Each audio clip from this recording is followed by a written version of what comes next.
ಇವರು ನಮಗೆ ಸೋಡಾ ಕೊಡೋರು, ಸೂಪರ್ ಚಾಯ್ಸ್ನವರು ಸೋಡಾ ಕೊಡ್ತಾ ಇದ್ದಾರೆ. ಅಡ್ಕಾರದಲ್ಲಿ ಇವ್ರದ್ದು ಮಾದೇವ್ ಸರ್ ಅವ್ರದ್ದು ಒಂದು ಫ್ಯಾಕ್ಟ್ರಿ ಇದೆ, ಅವರು ಅಲ್ಲಿಂದ ಇವರು ಸಪ್ಲೈ ಕೊಡ್ತಾರೆ. ಅಣ್ಣ ಇನ್ಸ್ಟಾದಲ್ಲಿ ನೋಡಿದ್ರಂತೆ ಈ ಥರನೂ ಸೋಡಾದಲ್ಲಿ ಈ ಥರನೂ ಮಾಡ್ಲಿಕ್ಕೆ ಆಗ್ತದೆ ಅಂತ ನನ್ನ ಹತ್ರ ಕೇಳ್ತಾ ಇದ್ದಾರೆ. ಅವರು ಅಲ್ಲಿ ನೋಡಿ ರಿಕ್ಷಾದಲ್ಲಿ ತುಂಬ್ಕೊಂಡು ತಂದಿದ್ದಾರೆ.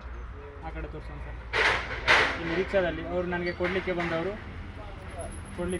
ನನಗೂ ಒಂಥರ ಈ ಥರ ಸ್ಪೆಷಲ್ ಸೋಡಾ ಮಾಡಿಕೊಡಿ ಅಂತ ಕೇಳಿದ್ರು. ಸ್ಪೆಷಲ್ ಆಗಿ ಮಾಡಿಕೊಡ್ತಾ ಇದ್ದೀನಿ.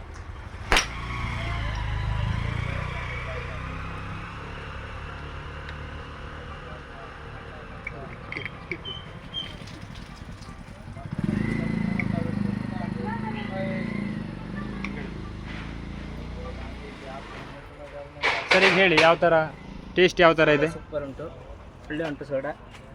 ನೀವು ಎಲ್ಲಿ ನೋಡಿದ್ರಿ ವಿಡಿಯೋ? ನಾನು ಇನ್ಸ್ಟಾಗ್ರಾಮಲ್ಲಿ ನೋಡಿ ಬಂದೆ. ಸೋಡಾ ಮಾತ್ರ ಮಸ್ತ್ ಉಂಟು. ಮತ್ತು ನೀವು ಬನ್ನಿ, ಎಲ್ಲರೂ ಬನ್ನಿ. ಸೋಡಾ ಕೊಡಲಿಕ್ಕೆ ಬಂದವರು ನನಗೆ ಒಂದು ಧೈರ್ಯ ಕೊಟ್ಟಿದ್ದಾರೆ, ನೀವು ಇನ್ನೂ ಮಾಡಿ, ಇನ್ನೂ ಸೋಡಾ ಮಾಡಿ, ಸೋಡಾ ತುಂಬ ಒಳ್ಳೆಯದಿದೆ ಅಂತ ಹೇಳ್ತಾ ಇದ್ದಾರೆ. ನೀವು ಬನ್ನಿ, ಎಲ್ಲರೂ ಬಂದು ಸೋಡಾ ಕುಡಿ.